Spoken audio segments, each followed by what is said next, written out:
Kuwi nambah Mas sambil ta niki? Nggih. Wah, Yang putih, Mas. jalan-jalan. Oh, gitu ya suasana oh ya.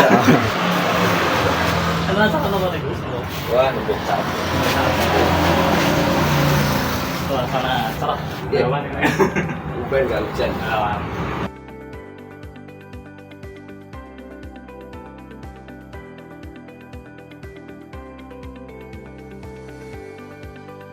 Assalamualaikum. Istri.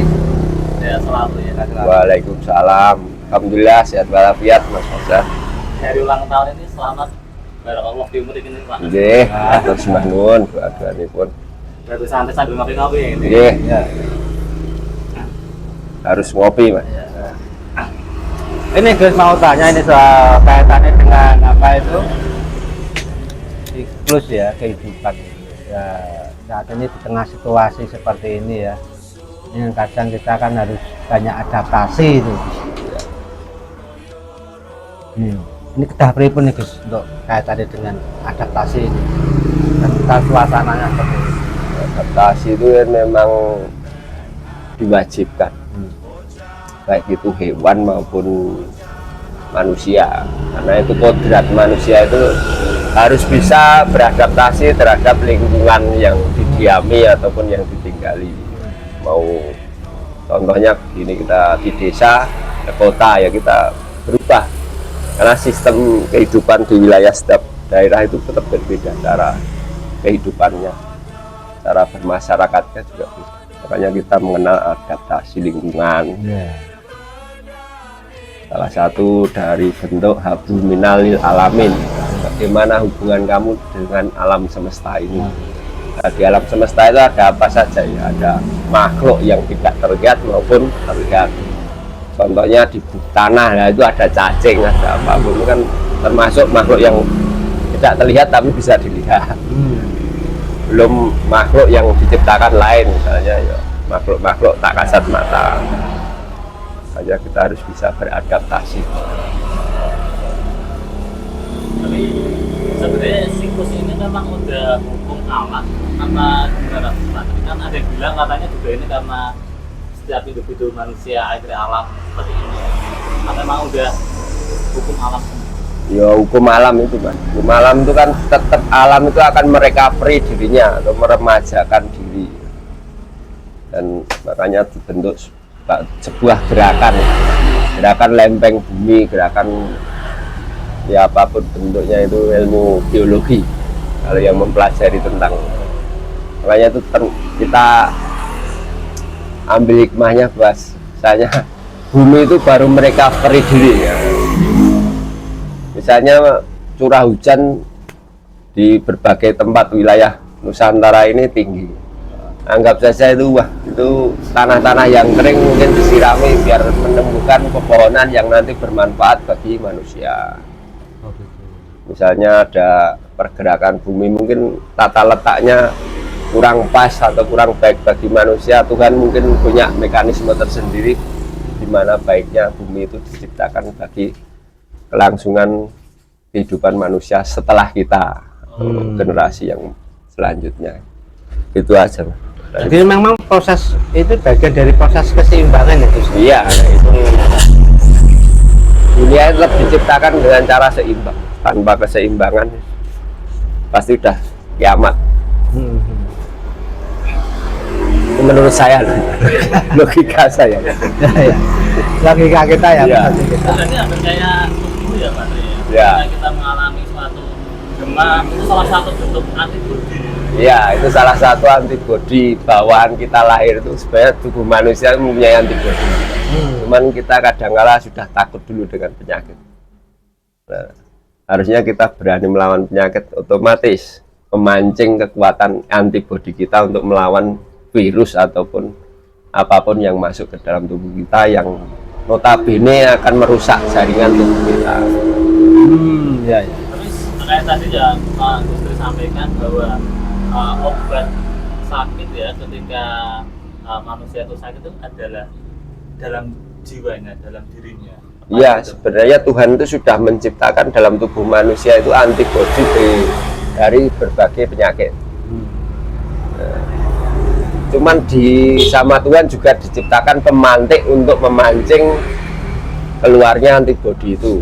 Jadi kekuatan antibodi itu keluar, tapi harus ada pemantiknya. Maka diciptakanlah ramuan-ramuan obat ya, yang diambil dari alam ini. Maka Tuhan itu menciptakan satu nama penyakit, sebenarnya sudah diberikan obatnya itu 9 obat yang tersedia. Nah, kadang kita ya nyari 9 itu susah.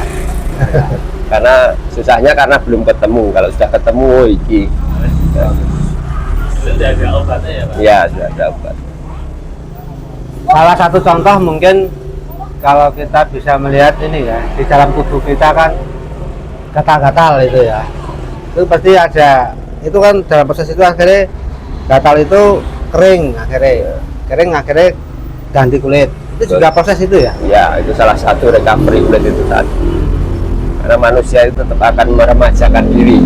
Setiap manusia itu kayak ular 100 tahun sekali tetap proses ganti kulit. Burung juga sama, burung ular ayam. yang kelihatan jelas itu ular itu. Ada proses berganti kulit itu karena meremajakan dirinya. Burung, ayam itu ganti bulu.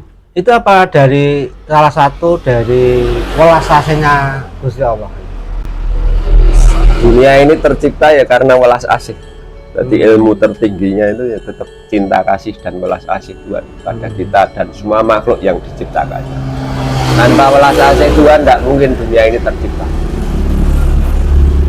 Tanpa welas asih Tuhan, Nabi Adam tidak akan diterima taubatnya.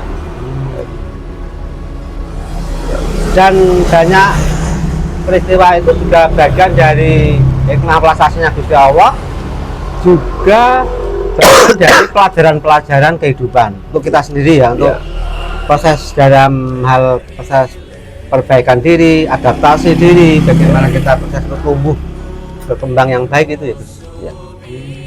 Kita ngopi dulu. Apa dulu ya teman-teman.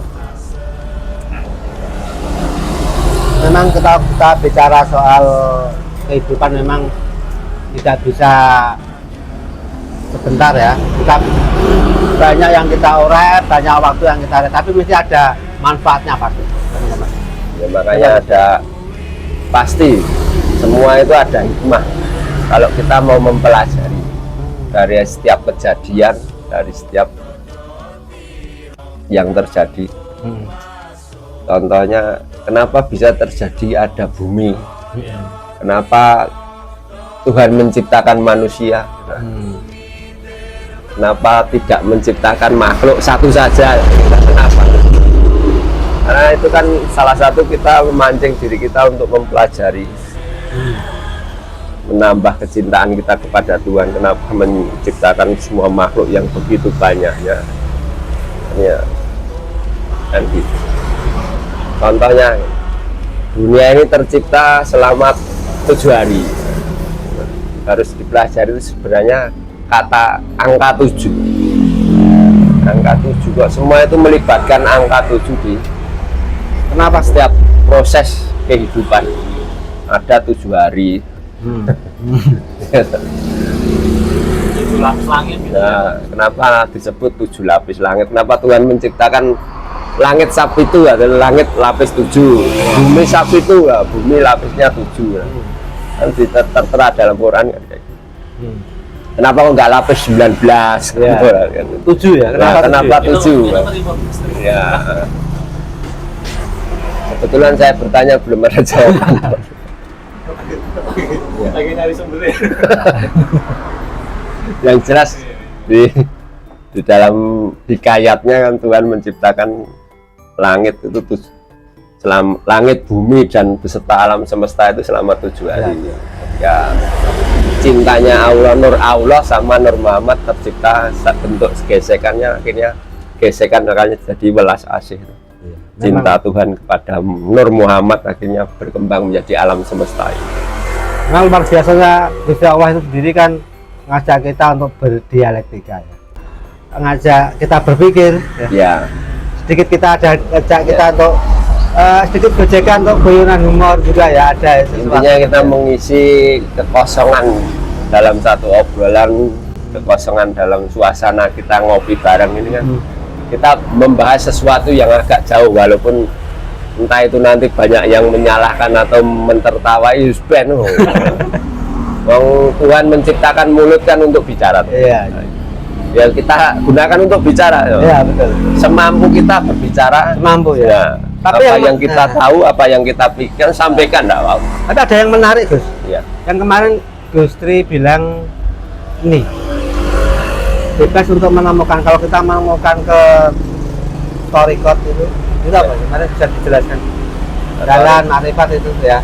Torekoh itu kan jalan. Ya, kemarin kalau jalan kita untuk kita itu dekat dengan Tuhan atau mengenal Tuhan. Nah, dalam satu kehidupan itu, sebelum kita mengenal Tuhan kan kita harus mengenal diri kita sendiri. Hikayatnya seperti ini. Ketika iblis diciptakan, sebelum manusia tercipta, Tuhan itu sudah menciptakan Ijajil namanya, yo. Nah, bergantinya nama Ijajil menjadi iblis kan semenjak dia dilaknat Tuhan karena tidak mau bersujud, ya. Bukan menyembah, Ya. bersujud atas ciptaan Tuhan yang maha sempurna. Ya. Akhirnya, oh berarti kowe ra gelem manut karo dawuhku. Ya. Akhirnya dilaknat menjadi jelek, namanya jadi iblis. Sebelumnya namanya malaikat Ijajil, sebenarnya malaikat, makhluk yang paling bertakwa, makhluk yang paling dekat. Tapi itu pun sudah melanggar apa yang diperintahkan Tuhan. Ketika Tuhan itu menciptakan manusia itu kan, selama 40 hari penciptaan Nabi Adam itu 40 hari. Tuhan memerintahkan Jibril, malaikat Jibril, hei Jibril, ambillah tanah di bumi dari 7 titik tempat yang berbeda, kamu bawa ke sini, aku akan menciptakan makhluk yang terbaik di antara kalian. Berangkatlah Jibril ke bumi. Jibril tidak bisa mengambil tanah, akhirnya pulang. Terus gantilah sama malaikat Mikael, turun ke bumi, nggak bisa juga mengambil tanah karena terus akhirnya Israfil, terus nggak bisa juga karena bingung sebenarnya ketika malaikat itu, tanah itu ternyata ada yang warna merah, ada warna hitam, ada warna putih, ada warna kuning, terus ada yang tanah lembek, ada yang tanah kering, ada yang tanah kasar dan tanah halus. Ya yang diambil yang mana, bingung. Akhirnya diperintahkan yang terakhir namanya malaikat Ijrail.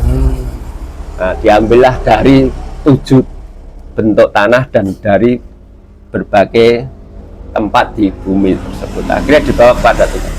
Wah, kamu yang berhasil, maka Israel itu yang berhak mencabut nyawa manusia. Itu hikayatnya. Kenapa bukan Jibril yang mencabut? Kenapa bukan Mikael, bukan kok Israfil? Kenapa kok Ijrail? Karena ketika penciptaan Nabi Adam, Ijrail yang mengambil tanah yang diciptakan. Itu alasannya kenapa kok sing njabut itu Ijrail terus, mbok yo ganti-ganti tugasnya ngono lho. Ora mesake kuwi terus kan. Nah, itu alasannya karena yang mengambil tanahnya itu. Misalnya ada yang bertanya, "Apa Mas kok ora ditugasnya liane lho, murah mesake Ijrail kan kerja terus." Nek Jibril kan yo nek pas ene wong njaluk wahyu diwenehke lah. Lah Ijrail kan dina nyambut gawe njikuki nyawa wae, ora mesake, ora nggo cuti kan. Misalnya ada yang bertanya itu. Jawabannya itu. Salah satunya jawabannya itu. Akhirnya tanah diperintahkan jangan, ya udah malaikat 4 sama Ijajil kamu juga kan pada saat itu juga masih berkumpul. Akhirnya dicampur jadi satu. Secara sekarang itu blueprintnya, blueprint ya. Ya. Terus, nah ini sudah jadi kok tidak ada. Nah, tiupkanlah wahai Jibril, kamu bikin matanya dalam ilmu makrifat Jawa. ada istilah mantra Jibril manjingono ing mata mripatku lah. Sebenarnya Jibril memang hikayatnya ketika pada penciptaan Adam itu Jibril menciptakan mata, bola mata manusia. Israfil karena dia urusannya tentang suara akhirnya menciptakan telinga. Terus mulut itu tempatnya malaikat Mikael. Terus Israel itu napas. Kenapa? Berhenti napas kita, berhenti juga kehidupan kita. Makanya Israel membuat lubang hidung pernapasan kita. Akhirnya lah kok aku untuk kebagian dijajil gitu. Akhirnya mlebu saka lubang dubur manusia. Oh gitu. Dijajil itu. Makanya ketika bayi lahir di dunia ini pasti akan keluar namanya kotoran tapi warnanya hijau. Nek bahasa Jawa namanya telek kalok. Ya. Nah itu termasuk saudara kita yang berwujud iblis dalam diri kita. Namanya bahasa ilmunya orang Jawa, ilmu makrifat Jawa, ilmunya Syekh Siti Jenar, ilmunya panganet paham manunggaling kaula Gusti pasti akan mengenal. Di Jawa ini pasti ada mengenal istilah nek penduren bancaan sedulur tunggal pertapan seje panggonan, maksudnya bertapanya dalam satu perut ibu, tapi begitu keluar kita berpisah. Lah yang mau nyimpen telek ya siapa? Ya. Yang mau nyimpen kotoran itu siapa? Tapi itu menimbulkan makhluk namanya korin, nah, bahasa ilmu pendamping goib. Nah, bahasa sekarang cekodam lah. Cekodam. Berdamai dari Ya.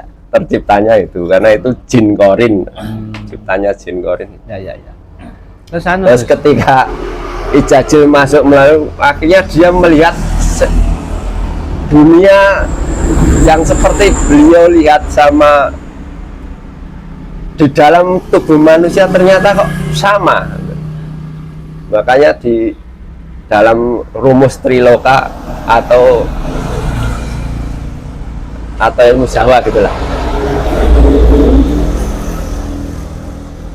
jagat cilik jagat gede. Jagat cilik itu dalam diri manusia itu manifestasi dunia beserta isinya pasti ada. Makanya kalau dengan tadi bertanya kok eneng banjir ono gunung Merapi meledak, angin kencang, ya sama aja kalau kita bersin sama gunung Merapi ya mengeluarkan lahar, itu kan sama aja yang kita bersin gitu aja. Ya. Kita panas, ternyata bumi juga punya panas bumi. Ya. Berarti ini ada air, tanah, darah, angin, ya, dan api ya, itu ya. Dalam tubuh kita ada itu ya. Air, itu proses ketika menciptakannya kan tanah kering sama tanah basah. Tanah kasar, tanah kering, tanah yang warnanya kuning, ada yang putih, ada yang hitam, ada yang merah. Nah, ketika dicampur kalau nggak pakai air gimana?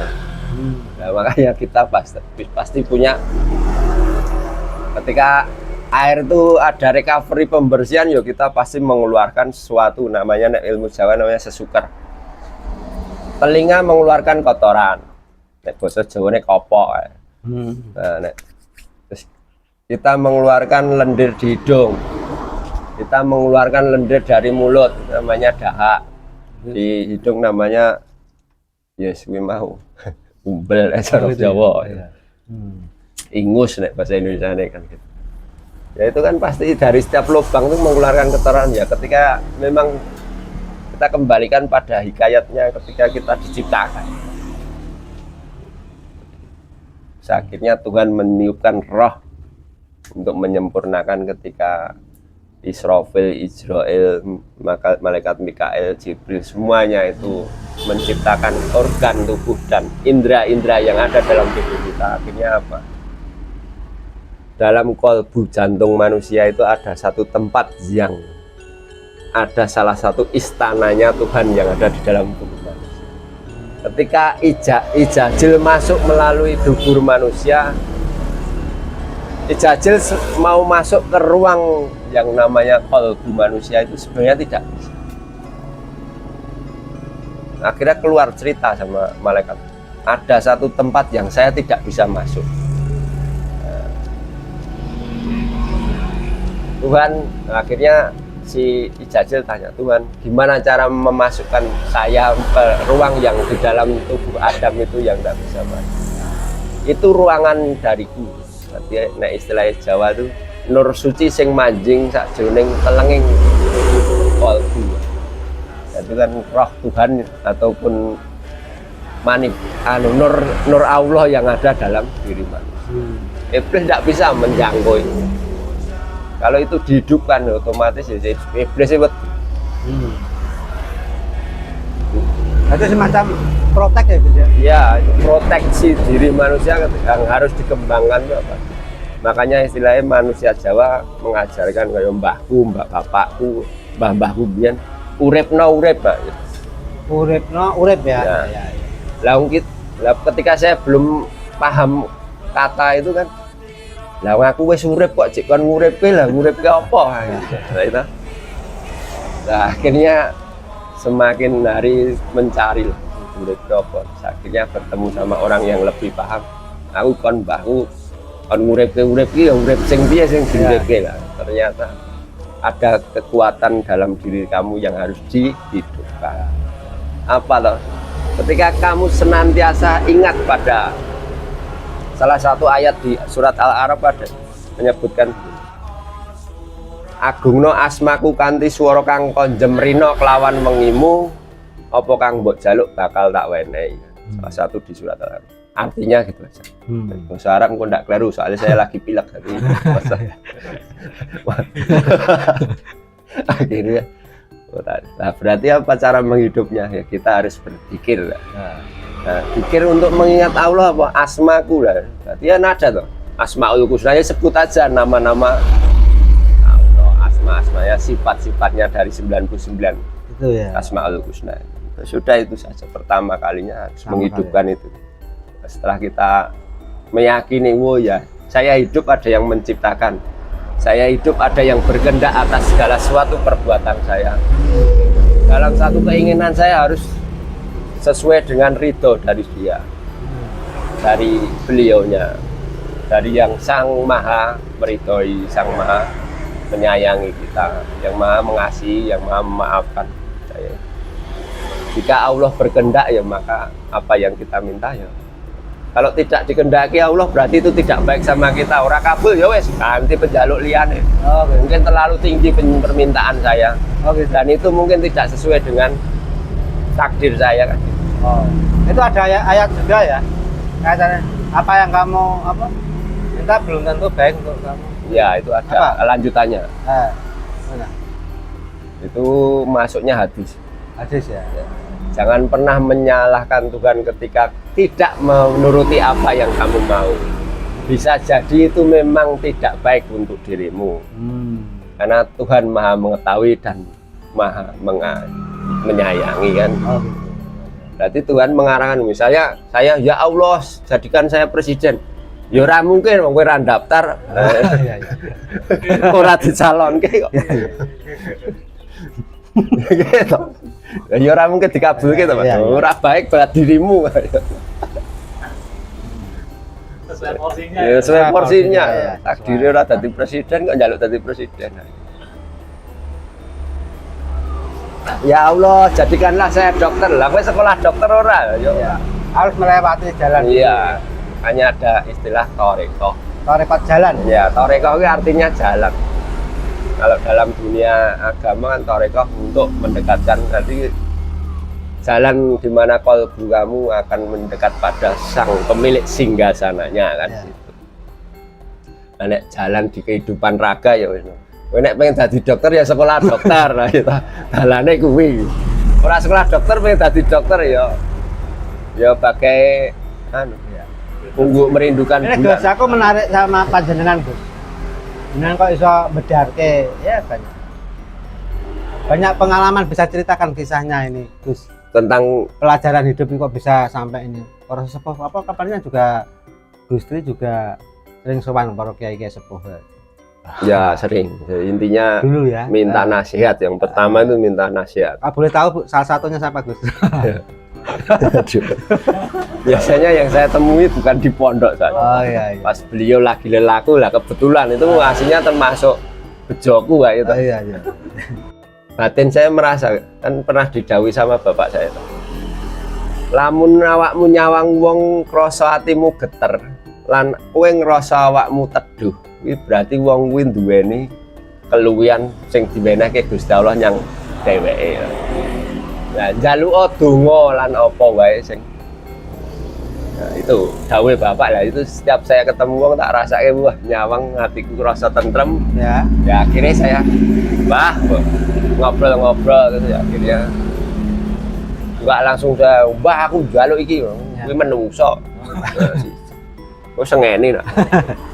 Mbah aku arep guru karo kowe lho. Ya nek carane ngajar iki penak. Lah nek ndelalah ya kowe tak dadekke murid kuning kowe nunggoni kali ning kene 7 tahun lah mutiar. Megah no. Tiwas kene nembung tadi guru arep nolak ya. Bacet ya tak angkat murid le diarani murid durhaka kok bacet ngaku. Mendingan gampangane mbah nyuwun barokahe nyuwun dungane ngono wae. Ya